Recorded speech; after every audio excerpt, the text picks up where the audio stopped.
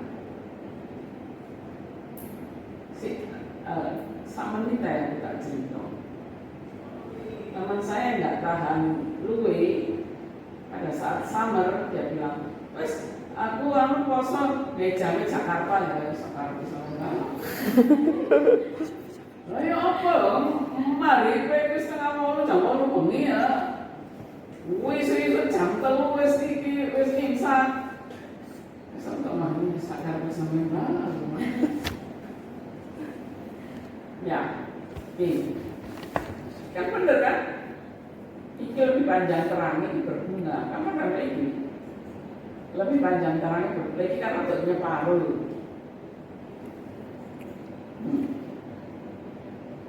Nah, kemarin saya itu rewel sama Cahya. Oh itu sipu. Cahya, apa itu FT? Rewel. Oke.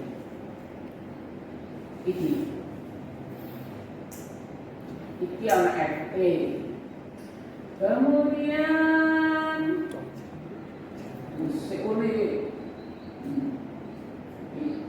kemudian itu anak AP1, ini anak FD, ini anak FLC, ini anak sukrus, ini anak giberelin, kemudian ini meristem pembungaan, terus ini anak gini. Kalau kalian nggak teliti, seolah-olah ini adalah bagian dari batangnya. Padahal bagian ini menggambarkan cumilannya dari berkas fluid. Iki companion cell, iki situ elemen C. Iki kayak ini. Iki companion cell, iki situ elemen. Makanya tadi pada transokauksin kan kelihatan kotak. Gambarnya lagi kayak begini. Situ elemen di companion cell. Companion cell itu selalu menemani situ elemen. Iki kan gini. Nah, iki situ elemen. Iki companion cell. Ini FT-nya Cahya. Ini ono FTIP1. Nah, setelah karena saya penasaran, FT itu Florelotus P, suatu florigen, hormon pembungaan. Diekspresikannya di dua lokasi, di companion cell fluid dan ada di meristem apical. Jadi hormon yang berperanan dalam inisiasi pembentukan bunga. Hormon ini merupakan istilahnya proteinus hormon, jadi suatu protein. Fungsinya sebagai promotor pembungaan dan ternyata juga bekerja di bagian daun dan meristem. Ya, generic growth attenuating hormone across. Jadi dia juga memperkuat hormon. Kemudian yang kemarin saya rewel lagi tentang gen CO. CO kepanjangan dari konstan gen. Dan gen ini diekspresikan ketika ada di PLB cahaya. Ekspresinya ada di fluid. Dan gen ini berurusan dengan pembungaan.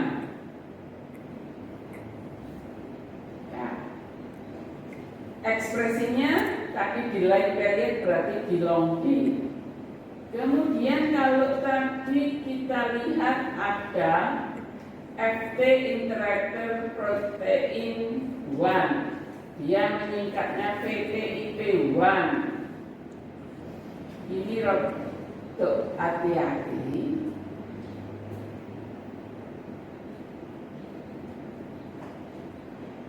Protein ini, begitu ini ditulis tegak, itu protein. Begitu ini saya miringkan, misalkan ini adalah gen yang memproduksi protein yang namanya ini. Diperlukan untuk menggerakkan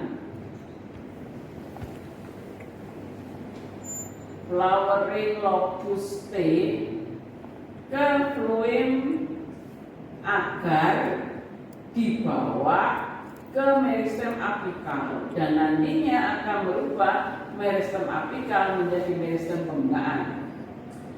Kemudian ada yang namanya FD.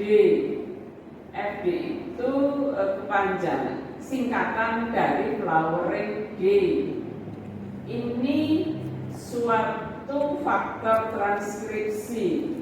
Jadi untuk melihat ekspresi sesuatu gen, kadang-kadang bagian promoternya entah di upstreamnya atau di downstreamnya itu bekerjanya di sana. Oke.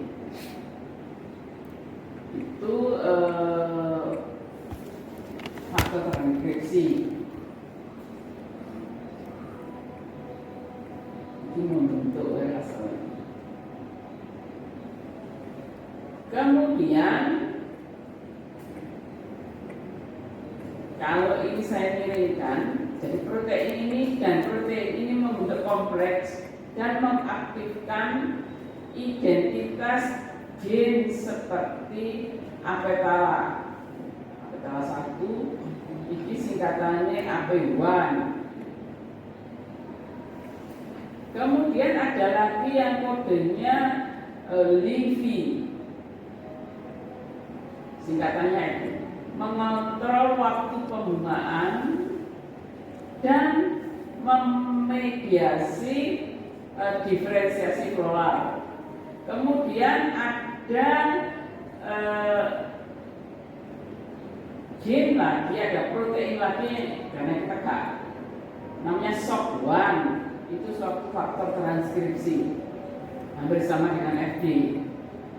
Ini fungsinya mengintegrasikan sinyal pembungaan yang berasal dari kutub periode, temperatur, hormon, dan umur tanaman.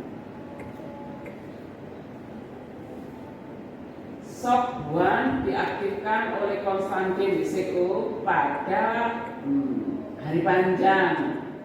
Namun dia ditekan oleh gen FLG. Gen FLG itu adalah komponen dari vernalisasi.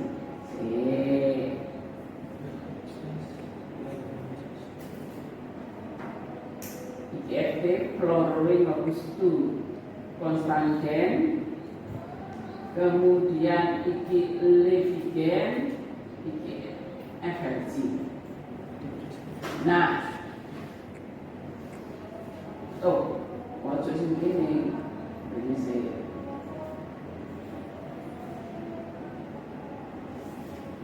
Nah, ini tidak bisa besar lagi. Soalnya orang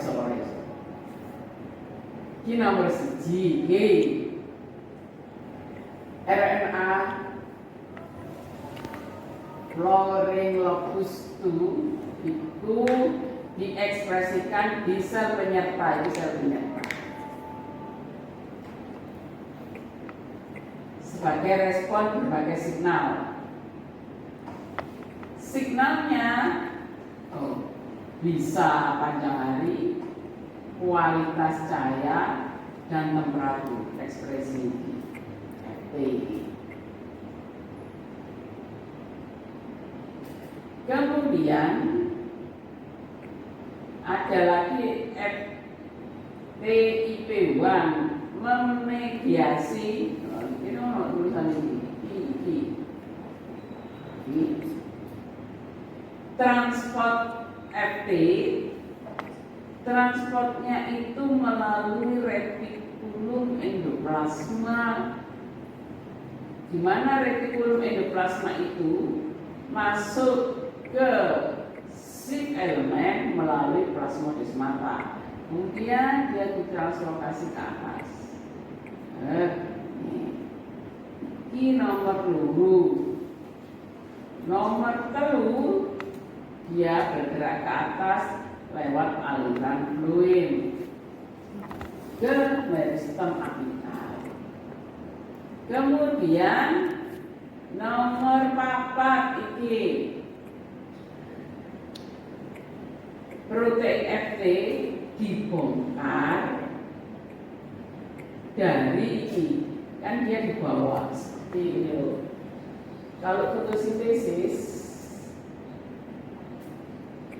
hasilnya adalah fotosintat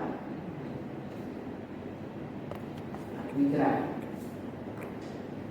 Fotosintat dibawa oleh itu iki apa? Fluid sih misalnya sak rambut ini. Tapi kan orang seribu rambut di batang dibawa ke tujuannya. Fotosintat dibawa ke tujuannya. Tujuannya apa yang namanya sing. Terus di sana di unloading, dibongkar. Nah ini juga begitu. Yang namanya protein FT itu diomong, pokok tulisannya tegak-tegak protein dibongkar di si nomor 4 ini. Ya. Unload from the fluid into meristem. Jadi pada saat yang namanya fluid ini sampai di sini, ini dibongkar, diambil. Terus dia kalau delok gambare ini si nomor 5, dia melakukan kalau ini belum miring masih tegak, itu protein FG tadi Pak. Faktor transkripsi ya, gitu. Membentuk suatu kompleks mengaktifkan kalau miring begini gen SOC1 nih. Ya, ini meristem pembukaan dan mengaktifkan APP1. Jadi ini panai runo, panai ini. Tapi target utamanya yang kebal ini. Yes. Ini nomor 5, nomor 6. Kemudian iki kalau miring-miring ini gen AP1, gen LEV1 ini memacu ekspresi tulis ini gen flora homeobox nomor 6. Kemudian secara otomatis dengan adanya jalur iki pada saat temperatur dingin ini juga adanya pertumbuhan vegetatif, gen flowering ini tertekan. Dianya sendiri dia negatif inhibitor dari SOC1. Dianya sendiri itu kalau dia ada, dia menekan gen SOC1, tapi sebelum dia menekan sudah ditiadakan oleh fernalisasi.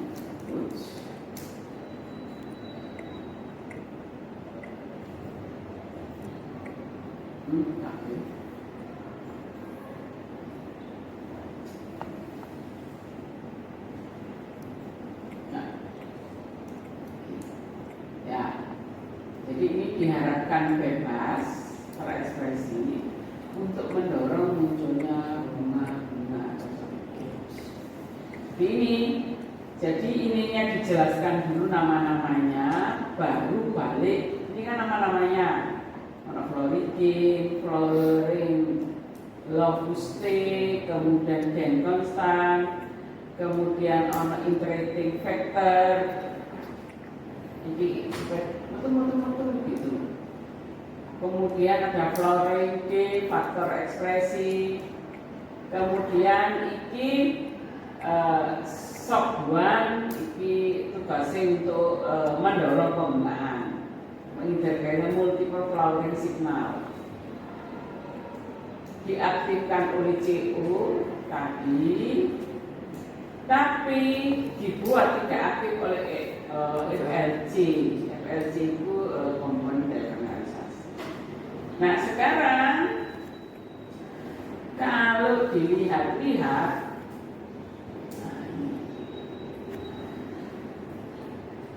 ono gen CO, jadi flowering locuste, ini gen konstan. Pada saat hari pendek, gen konstan ini tertekan, dihambat. Gen konstan itu kan harus bekerja sama dengan FT, tapi FT ini juga ditekan gen konstan ini. Ya harus bekerja sama, kayak bisa bekerja sama. Kemudian pada saat hari pendek atau malam panjang itu pada malam hari cenderung banyak pati yang ditumpuk.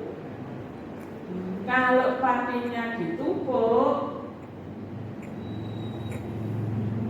di sini, dia senang mempertahankan ini atau kata-katanya dirobah. Pada malam hari tanaman itu senang mempertahankan pati. Makin panjang, makin bertahannya lama. Kalau dia bertahan lama dalam bentuk pati, maka untuk berubah menjadi gula cuma sedikit di tabungan padi ini.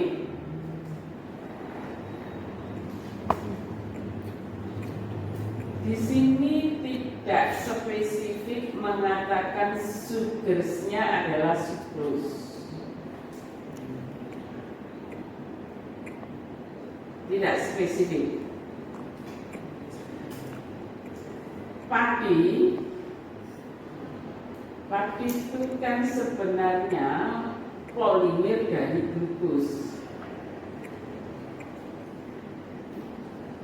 Nanti kalau mau ditransfer, dia tidak bercerita akan ditransfer. Kalau mau ditransfer, glukosnya dirubah menjadi gula yang bisa ditransfer.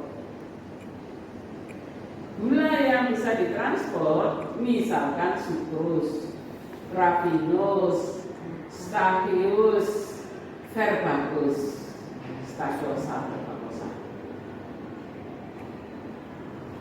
Nah, gula-gula ini adalah sumber gula lain yang namanya trihaluse 6-fosfat. Gula ini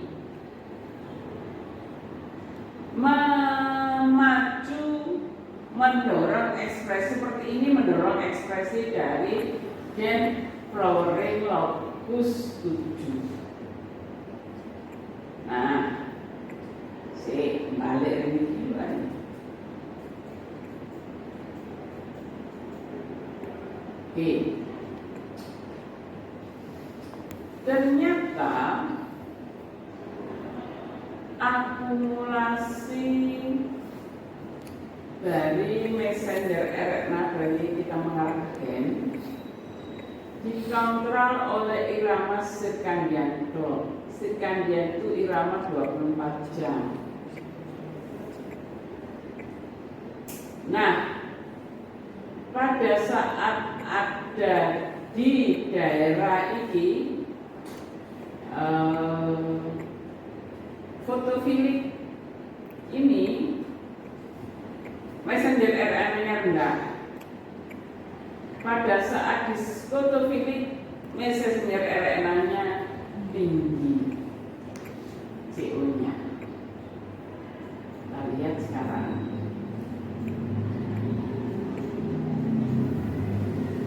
Tadi apa? CO tadi ini.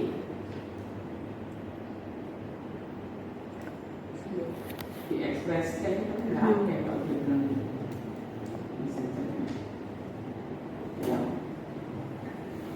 Yang maju mengagen konstan, urusannya mendorong berbunga-bunga. Nah, ya ini ada dua keterangannya. Ini panjang hari.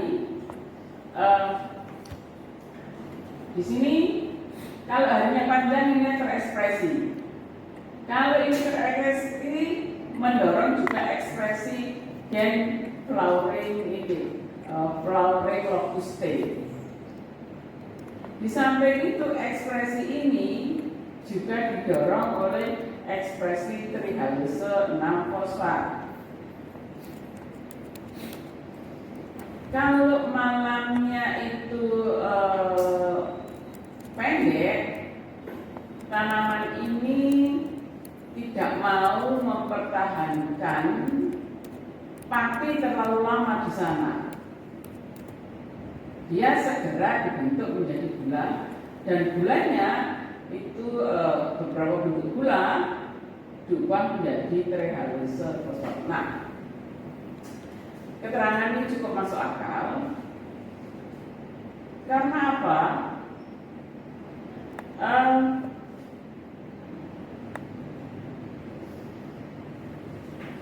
Dalam perpatian, dalam pati-pati itu ada pati sementara dan pati permanen. Pati sementara adanya di stroma kloroplas. Pati permanen adanya di organ-organ penyimpan. Contohnya ketela rambat, singkong, kentang, itu pati permanen. Pati sementara itu disebutkannya transient spark, ada di kloroplas.